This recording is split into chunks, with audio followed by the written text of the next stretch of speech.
उस खबर को आज अखबार ने काफी प्रमुखता से रखा है। केजरीवाल को 51 दिन बाद अंतरिम जमानत, प्रचार की नई योजना बनाएंगे और चुनाव प्रचार के लिए बेल पर केजरी को हाँ, सोरेन को ना। सोरेन का जो मुद्दा है झारखंड का, उस मुद्दे पे हाईकोर्ट में जो याचिका लगी थी उसको खारिज करते हुए और राहत नहीं दे सकते, इनकार की वजह भी बताई हाईकोर्ट ने। लेकिन दिल्ली के संदर्भ में कुछ बातों को रखा जा रहा है कि सोरेन को भी जमानत उस पर मिल सकती है। तो बहरहाल अंशुमन शुक्ला जी से इस चर्चा की शुरुआत करना चाहूंगा।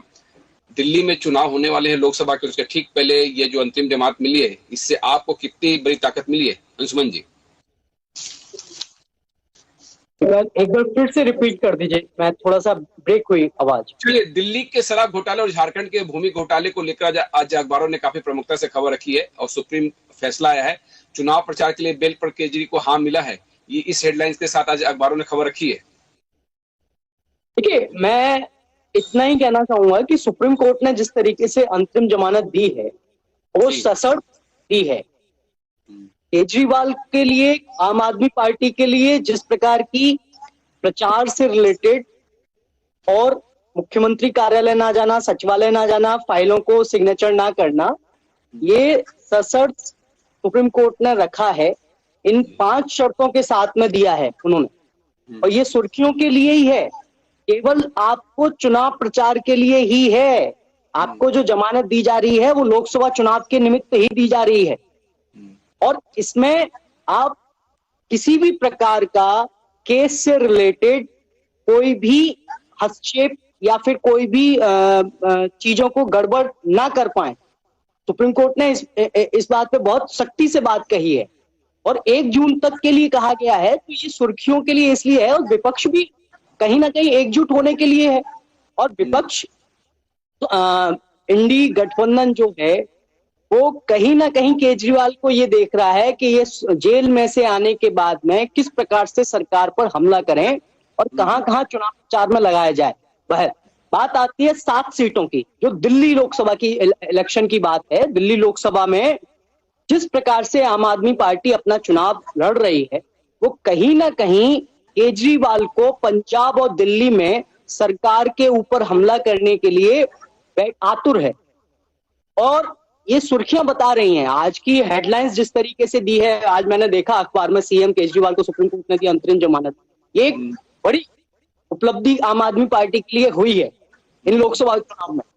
और लोकसभा चुनावों के मद्देनजर हम देख सकते हैं कि जिस प्रकार से विपक्ष कहीं ना कहीं डगमगा रहा था, नरेंद्र मोदी के पास, नरेंद्र मोदी के ऊपर हमले जो हो रहे थे वो कहीं ना कहीं काउंटर अटैक नहीं हो पा रहे थे, मैं जिस प्रकार से देख रहा हूं। क्योंकि विपक्ष को एक मजबूत मुद्दों के साथ में उनको सत्ता को पूछना चाहिए, सवाल पूछने चाहिए। ये लोकसभा का है, यहाँ पे काउंटर अटैक होने चाहिए, सरकार से जवाबदेही मांगनी चाहिए, वो नहीं हो पा रही थी। और कहीं ना कहीं मुझे ऐसा लगता है सीएम केजरीवाल के आने से दिल्ली लोकसभा इलेक्शन में काउंटर अटैक भी होंगे, जवाबदेही भी होगी, और कहीं ना कहीं सीटों में एक उतार चढ़ाव देखने को जरूर मिलेगा। ये सुर्खियों में बड़ी खबर है।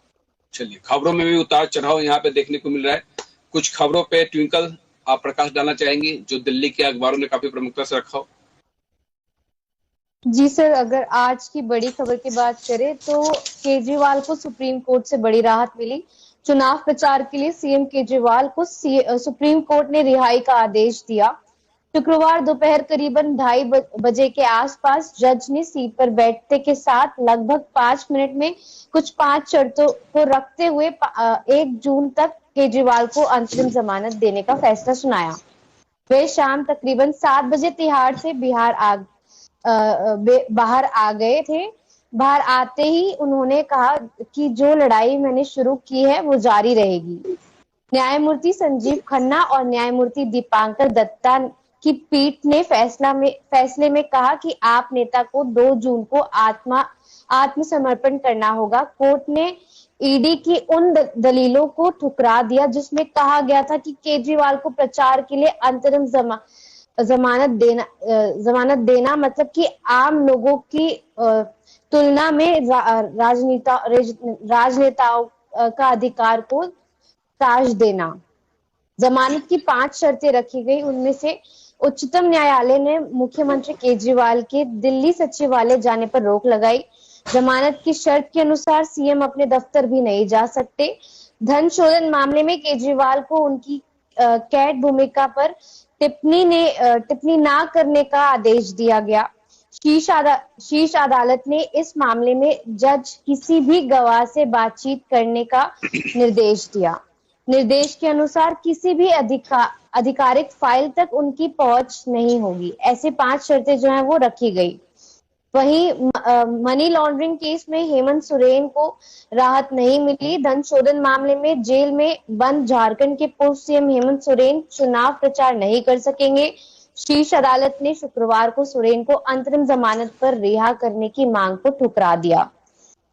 आगे बढ़ते हुए ब्रिजभूषण पर महिला पहलवानों के यौन शोषण मामले में आरोप तय। दिल्ली के राउज एवेन्यू अदालत ने 6 महिला पहलवानों द्वारा दर्ज कराए गए यौन उत्पीड़न मामले में भारतीय कुश्ती संघ के पूर्व प्रमुख ब्रिजभूषण शरण सिंह के खिलाफ आरोप तय कर दिए। अदालत ने कहा कि अदालत औपचारिक रूप से 21 मई को आरोप तय करेगी। वही जेल से अंतरिम जमानत पाकर केजरीवाल अपने प्रचार प्रसार का आगाज प्राचीन हनुमान मंदिर से करेंगे। सीएम ने कहा कि वे अपने चुनाव अभियान की शुरुआत शनिवार को कनॉट प्लेस स्थित प्राचीन हनुमान मंदिर से करने जा रहे हैं। उन्होंने लोगों से भी वहां पहुंचने की अपील की। जी सर। अंशुमन जी, मैं इस मसले पे आना चाहूंगा कि एक तरफ प्रचार के लिए, क्योंकि चुनाव का समय है और सभी पार्टियों के प्रमुख प्रचार प्रसार में लगे हुए हैं, तो अरविंद केजरीवाल को प्रचार के लिए तो दे दिया गया अंतिम जमानत, लेकिन हेमंत सोरेन भूमि घोटाले में उनको जमानत नहीं मिली। और इसमें जो सुप्रीम कोर्ट ने आधार बनाया कि हाई कोर्ट आपकी याचिका खारिज कर चुका है, हम राहत नहीं दे सकते। हाई कोर्ट में ये मसला चल ही रहा है, लेकिन जो सुप्रीम कोर्ट में याचिका लगी थी उसका आधार यही बनाया गया था कि वो प्रचार प्रसार करना चाह रहे थे। और भूमि घोटाले में आरोपी झारखंड के पूर्व मुख्यमंत्री हेमंत सोरेन को सुप्रीम कोर्ट से झटका लगा है। उन्होंने सुप्रीम कोर्ट से आम चुनाव में प्रचार के लिए अंतिम जमानत मांगी थी। और आपने भी ये खबर पढ़ी होगी कि ईडी ने भी ये तर्क रखा था कि आम व्यक्ति और एक राजनेता में कोई ज्यादा फर्क नहीं होता है। ऐसे में आम व्यक्ति और राजनेता, अगर राजनेता को ज्यादा तरजीह दी जाएगी और प्रचार के लिए उनको समय दिया जाएगा, तो इसमें कई सारे ईडी ने अपनी बात रखी थी। ईडी के अपने तर्क थे, लेकिन सुप्रीम कोर्ट ने तमाम तथ्यों को देखते हुए अंतिम जमानत दी है, लेकिन हेमंत सोरेन को राहत नहीं मिल पाई है। देखिए, मैं आपको एक बात बताना चाहूंगा कि घोटाला है, जो हेमंत सोरेन का घोटाला है और अरविंद केजरीवाल का घोटाला है, दोनों में बड़ा फर्क है। ईडी ने इस प्रकार से अपने बड़े बड़े बड़े तर्क भी दिए हैं जी। और सुप्रीम कोर्ट में अंतरिम जमानत होने से पहले कहा था कि आप इसमें कुछ सुप्रीम कोर्ट में एक अपील करते हुए ईडी ने कहा था कि आप इसमें इंस्ट्रक्शन रखिए, कुछ ना कुछ इनको निर्देश दीजिए कि ये प्रचार तक ही सीमित है और ये कुछ ना कुछ इनको नियमों के साथ में बांधिए। आपको ये देखना पड़ेगा कि ईडी जिस प्रकार से हाई कोर्ट में, सुप्रीम कोर्ट में अपने प्रूफ दे रही है हेमंत सोरेन के लिए, वो कहीं ना कहीं पर्याप्त सबूत हैं और पर्याप्त सबूतों के साथ में वो वहां पे आर्ग्यूमेंट कर रही है और दोनों में अंतर है। वहां पे वो भूमि घोटाला कर रहे हैं, यहाँ पे ये शराब नीति में ही घोटाला करे जा रहे हैं। जो व्यक्ति पॉलिसीज को बनाने के लिए सरकार के अंदर एक रेवेन्यू को, जो रेवेन्यू जनरेट हो रहा है उसमें ही घटने की संभावना खोज रहा है, वहां पे वो अपने ही लोगों को देने का प्रयास कर रहा है जिससे कि सरकार का रेवेन्यू घटे और एक बिजनेसमैन का रेवेन्यू जनरेट हो, एक बड़े इन्वेस्टमेंट हो। तो दोनों में कहीं ना कहीं अंतर है। दूसरी बात क्या आती है कि इन सुप्रीम कोर्ट ने जिस प्रकार से हेमंत सोरेन की घटना को लेकर उनकी याचिका रद्द करी है, तो ईडी का पक्ष मजबूत है, इसमें कोई दो राय नहीं। और अरविंद केजरीवाल के लिए कहीं ना कहीं जो याचिका खारिज करी है, वो सुप्रीम कोर्ट ने भी सोचा है, समझा है कि भाई दिल्ली के मुख्यमंत्री हैं और उनको प्रचार की मोहलत तो दी जा सकती है जी। प्रचार की मोहलत के प्रचार ऐसा नहीं है कि हाई कोर्ट में है ना, ईडी ने पर्याप्त सबूत नहीं रखे, बिल्कुल पर्याप्त सबूत रखे और इसी वजह से कई बार उन्होंने याचिका हाई कोर्ट से रद्द भी हुई। तो अगर देखा जाए सुप्रीम कोर्ट ने केवल और केवल लोकसभा इलेक्शंस को देखते हुए किया है कि दिल्ली के अंदर ये दिया जाए, और हेमंत सोरेन की पार्टी तो मजबूत है। हेमंत सोरेन तो उसमें आरोपी एक तरीके से दिख रहे हैं।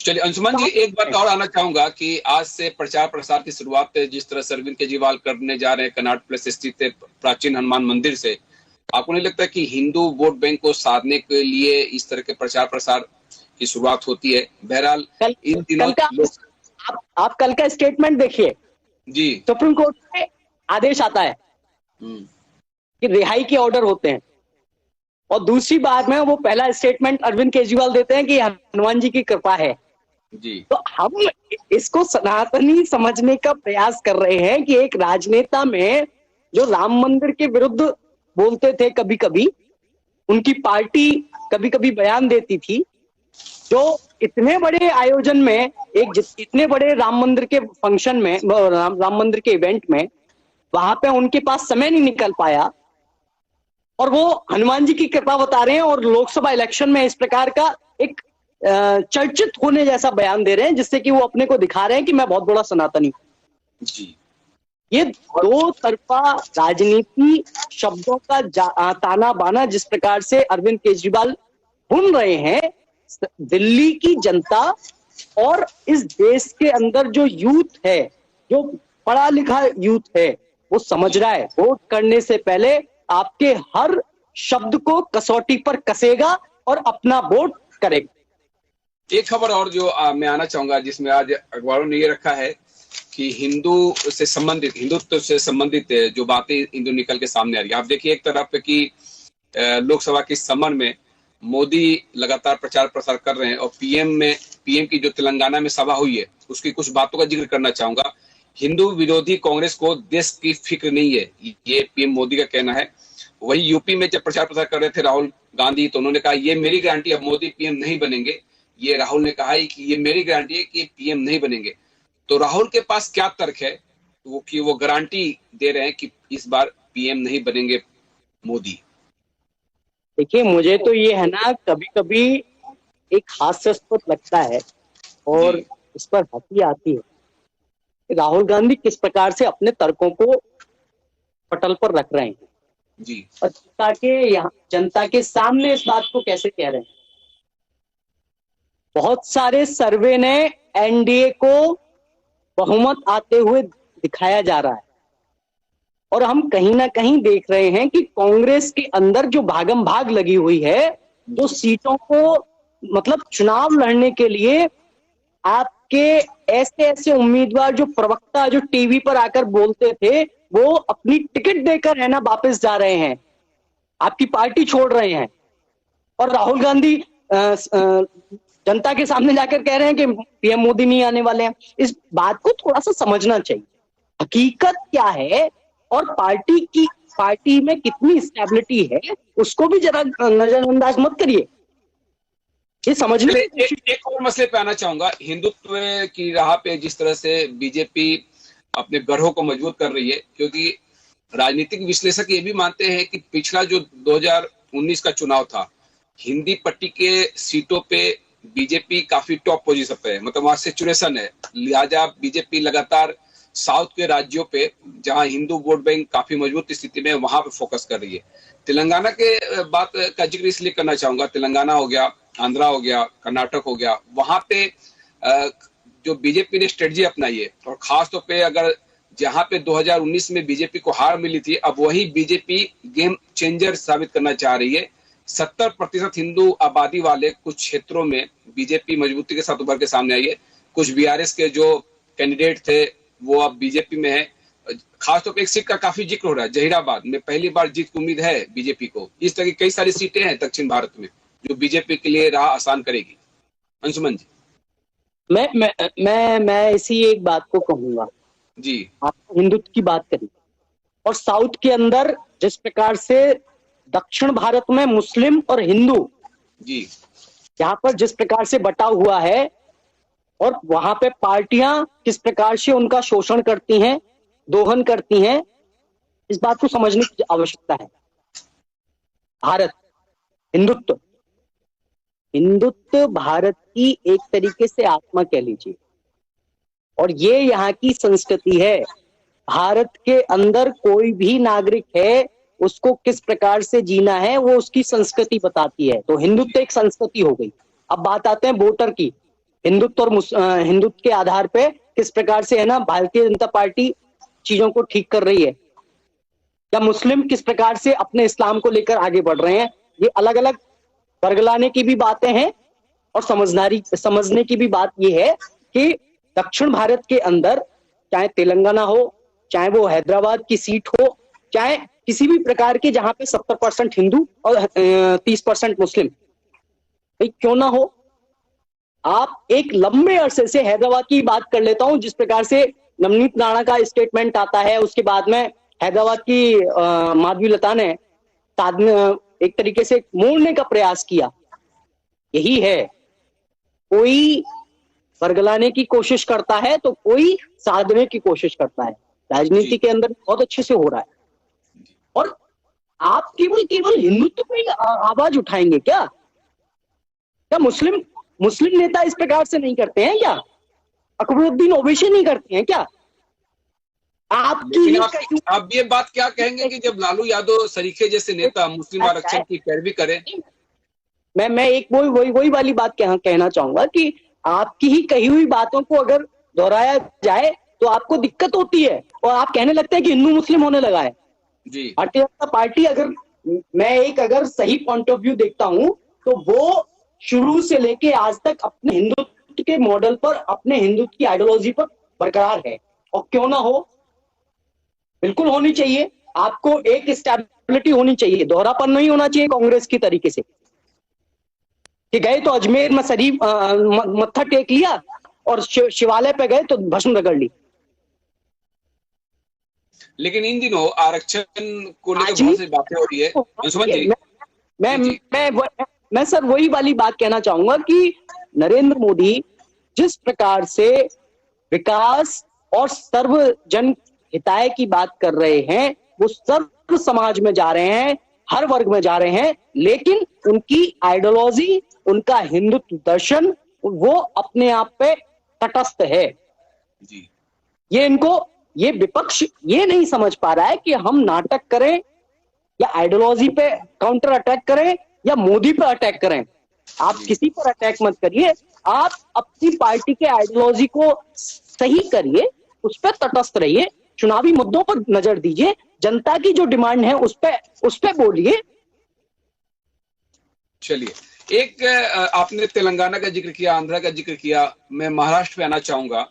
मोदी ने कहा कि नकली शिवसेना मुझे जिंदा गाड़ना चाहती है, पर जनता मेरा पूरा सुरक्षा कवच है। हिंदुओं को दूसरे दर्जे का नागरिक बनाना चाहती है कांग्रेस। वही मणिशंकर अय्यर का भी एक बयान है कि अय्यर ने पाक के एटम बम का दिखाया डर। ये एटम बम का डर दिखा के क्या कांग्रेस बताना चाहती है? देखिए, मैं आपको एक बात समझता हूँ कि जब है ना मणिशंकर अय्यर बोलते हैं तब तो भाजपा को फायदा हो जाता है जी। और ये पार्टी को समझना चाहिए, कांग्रेस पार्टी को समझना चाहिए कि हम ऐसे सीनियर लीडर को बोलने के लिए कुछ उनको हिदायत दे रहे हैं कि नहीं दे रहे हैं, उनको समझाने की कोशिश कर रहे हैं कि नहीं कर रहे हैं कि नुकसान किसका होने जा रहा है जी। अगर महाराष्ट्र के अंदर शिवसेना शिंदे गुट, शिवसेना उद्धव गुट, जी, आप ये देखिए कि शिवसेना और उद्धव गुट में जिस प्रकार से बयानबाजी हो रही है, भाजपा जिस प्रकार से चुनाव को मोड़ दे रही है, वो क्यों दे रही है? क्योंकि शिवसेना के अंदर कहीं ना कहीं एक आइडियोलॉजी में इतना गिरावट आ गई कि जिसका फायदा महाराष्ट्र की जनता ने शिंदे गुट को देना शुरू किया है। जी। आप आइडियोलॉजी से कहीं ना कहीं हटेंगे, आप कहीं ना कहीं परिवार में पैदा हुई तो कहीं ना कहीं सामने वाला समझेगा जरूर कि हमें इसके साथ में रहना चाहिए या नहीं रहना चाहिए। आज वही हो रहा है महाराष्ट्र के अंदर, सीधा सा पक्ष है। महाराष्ट्र के अंदर जिस प्रकार से जनता वोट करने जा रही है, जिस प्रकार से वहां पे चुनावी बयानबाजी हो रही है, वहां पे अपनी अपनी गिरावट है पार्टियों के अंदर। भारतीय जनता पार्टी इन चीजों पर बहुत अच्छे से अपने आप को किस तरीके से फायदा लेना चाहिए, किस तरीके से चुनाव को बयानबाजी के तरफ मोड़ना चाहिए, वो बहुत अच्छे से जानती है। चलिए, तो मुझे इस बात पर सिर्फ इतना ही कहना है कि महाराष्ट्र को अगर बहुत अच्छे से समझना है, महाराष्ट्र अगर चुनाव में जिस प्रकार से अपना वोट करना चाह रही है, चुनाव में जो मुद्दे हैं उनको उठाना चाहिए, विपक्ष को भी देखना चाहिए और रूलिंग पार्टी भी इस पर, जब आप काउंटर अटैक करेंगे, जब आप जनता की चीजों को बोलेंगे, वहां पे भी यही हो रहा है, वहां पे भी बरगलाया जा रहा है। क्या जनता केवल और केवल आपकी सुन ली उसके बाद में उसको नासमझ समझ रहे हैं क्या, कि वो समझदार नहीं है? बहुत समझदार है, और वो अपना एक वोट से आपको चोट दे देगी, बहुत अच्छे से चोट दे देगी। चलिए, एक बयान पे और आना चाहूंगा क्योंकि समय भी नहीं है, क्योंकि तेलंगाना का हमने जिस तरह से जिक्र किया, वहां के कांग्रेस की वाइस प्रेसिडेंट ने का एक बयान आया है कि पीएम मोदी, अमित शाह और बीजेपी के दिग्गज 10 बार नहीं 100 बार भी तेलंगाना आएंगे तब भी फर्क नहीं पड़ेगा, यहाँ के लोग उन्हें बाहरी लीडर ही समझते हैं। ये बाहरी और स्थानीय का बड़ा मुद्दा है दक्षिण भारत में। इस बात में जानना चाहता हूँ कि वो इस प्रकार का बयान दे रहे हैं, मैं तो वो किसको कह रहे हैं, किसको नहीं कह रहे हैं, गृह मंत्री को कह रहे हैं, प्राइम मिनिस्टर साहब को कह रहे हैं, जिसको भी कह रहे हैं, तेलंगाना से अलग है क्या? भारत से अलग नहीं है ना। और जब आप उत्तर भारत और दक्षिण भारत, मैंने अभी अयोध्या में था, अयोध्या के समय फंक्शन चल रहा था, मैं 15 दिन वहां पे था। दक्षिण भारत के लोग उत्तर भारत के साथ में किस तरीके से आयोजन में अपनी अपनी आहुति दे रहे थे, अपनी अपनी सहयोग की आहुति दे रहे थे, तो मैंने देखा था। वो नहीं समझते हैं, ये केवल राजनीति है जो इस प्रकार के स्टेटमेंट देती है। भारत से अलग नहीं है तेलंगाना, भारत से अलग नहीं है आंध्र प्रदेश। लेकिन कुछ लोग इसको बांटने की कोशिश करते हैं, जैसे कुछ लोग, कुछ ऐसे लोग होते हैं जो समाज को बांटने की कोशिश करते हैं, वर्ग को बांटने की कोशिश करते हैं। ऐसे लोग भारत को अलग अलग तरीके से व्याख्या करते हैं, जैसे इन दिनों सेम पित्रोदा ने व्याख्या कर दी, जैसे आपने मणिशंकर अय्यर को लेकर कहा कि उनको ताकीद करना चाहिए पार्टी को। सेम पित्रोदा के भी बयान को लेकर काफी चर्चा होती रही, गोरे काले को लेकर, नस्ल भेद को लेकर। इस बार मुद्दे काफी उभर के सामने आए अंशुमन जी, और भारत को अलग अलग नजरिए से क्या नेता सोचते हैं उसको लेकर भी काफी कुछ व्याख्या हुई और अखबारों में उस पर काफी चर्चा हुई। और इस कार्यक्रम के जरिए हम हर रोज कुछ ना कुछ चर्चा करते हैं, बयानों पे चर्चा करते हैं। हमारे साथ आपके जैसे प्रबुद्ध लोग जुड़ते हैं जो काफी बारीकी से बातों को रखते हैं, क्योंकि आप लोग जमीन पे जाके काम करते हैं। जैसे आपने कहा कि आप प्राण प्रतिष्ठा में शामिल थे, वहां पर किस तरह का देश था, दक्षिण और उत्तर भारतीय एक साथ एकजुट थे उस पूरे समारोह में, तो समझा जा सकता है कि भारत एकजुट है और भारत को जिस तरह से विकसित करना है, विकसित राष्ट्र की श्रेणी में लाना है। लेकिन एक बयान पे और आना चाहूंगा कि पाकिस्तान और भारत को लेकर इन दिनों काफी बयान हो रहा है कि भारत में मोदी की सरकार ना बने, पाकिस्तान में इसको लेकर काफी साजिश चली, जो काफी कुछ बयान निकल के सामने आया। और अय्यर का जो बयान है कि पाक ने के एटम बम का दिखाया डर, तो ये समझा जा सकता है कि अब भारतीय राजनीति में इस लोकसभा चुनाव में पाक एटम बम, नस्ल भेदी टिप्पणियां बहुत बढ़ चढ़कर काफी सुर्खियां बटोर रही है।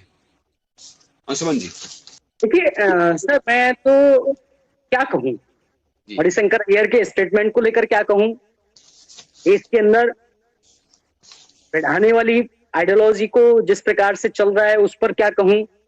अरे बात करिए ना जोड़ने की। इस देश के अंदर जो पार्टियां कर रही हैं, चाहे वो भाजपा हो, चाहे वो कांग्रेस हो, चाहे कोई भी अदर पार्टी हो, क्षेत्रीय पार्टी हो, कोई भी पार्टी हो, आप जोड़ने की बात करते हैं क्या? आपने वहां से स्टेटमेंट दे दिया इस देश के प्रधानमंत्री को कि आपको बाहरी समझते हैं, तो क्या वहां के लोग प्रधानमंत्री को नहीं समझते हैं? प्रधानमंत्री माने नरेंद्र मोदी नहीं है क्या? पहली बात। दूसरी बात ये आती है कि आप दक्षिण भारत के लोगों के मन में ये बात को घोलना चाह रहे हैं, तो आप किन किन विषयों पर बात करना चाह रहे हैं, किन किन विषयों पर है ना वोट लेना चाह रहे हैं, वो भी तो बताइए। वोट लेने का मीनिंग ये है कि दक्षिण भारत किस प्रकार से प्रगति करे, दक्षिण भारत की मूलभूत आवश्यकताएं क्या हैं, दक्षिण भारत का युवा किस तरीके से अपनी अपनी इच्छाओं से इस देश में क्या सहयोग कर सकता है, अपने द्वारा क्या रोजगार उपलब्धि कर सकता है, क्या आपको आपको सरकार में क्या सहयोग दे सकता है, उस पर आप चर्चा क्यों नहीं करते हैं? चलिए, क्या दक्षिण भारत के मैं ट्विंकल के पास आना चाहूंगा। ट्विंकल, कुछ और महत्वपूर्ण खबरों पे आप प्रकाश डालना चाहेंगे? जी, आपको बता दें कि केदारनाथ के कपट खुल चुके हैं, चार धाम यात्रा का आरंभ हो चुका है। और छत्तीसगढ़ से एक बड़ी खबर आ रही है। सुरक्षा बलों के साथ मुठभेड़ में 12 नक्सली ढेर। छत्तीसगढ़ के नक्सल प्रभावित बीजापुर जिले में शुक्रवार को सुरक्षा बलों ने मुठभेड़ में 12 नक्सलियों को मार गिराया। सीएम विष्णुदेव साय ने ये जानकारी दी। वहीं दिल्ली में देर रात आई आंधी ने झकझोर कर रख दिया। आंधी के चलते कई जगहों पर पेड़ उखड़ गए, जिसके चलते यातायात प्रभावित हुआ, जबकि कई जगह पर बिजली काट दी गई।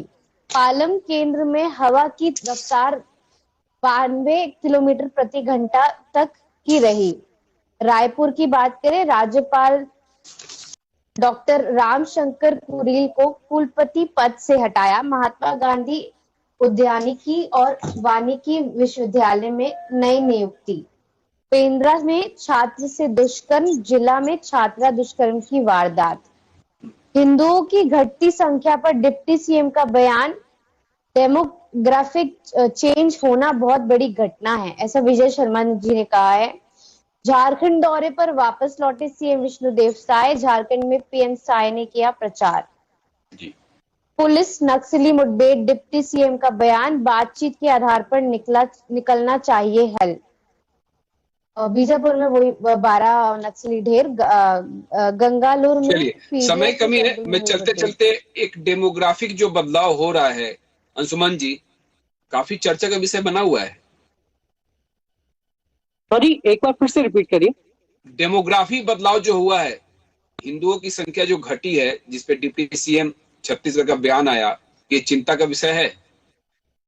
ये देखिए, कहीं ना कहीं चिंता का विषय तो है भी जी, लेकिन हमें ये देखना चाहिए कि ये जो आंकड़े आए हैं, ये चुनाव में ही क्यों आए हैं?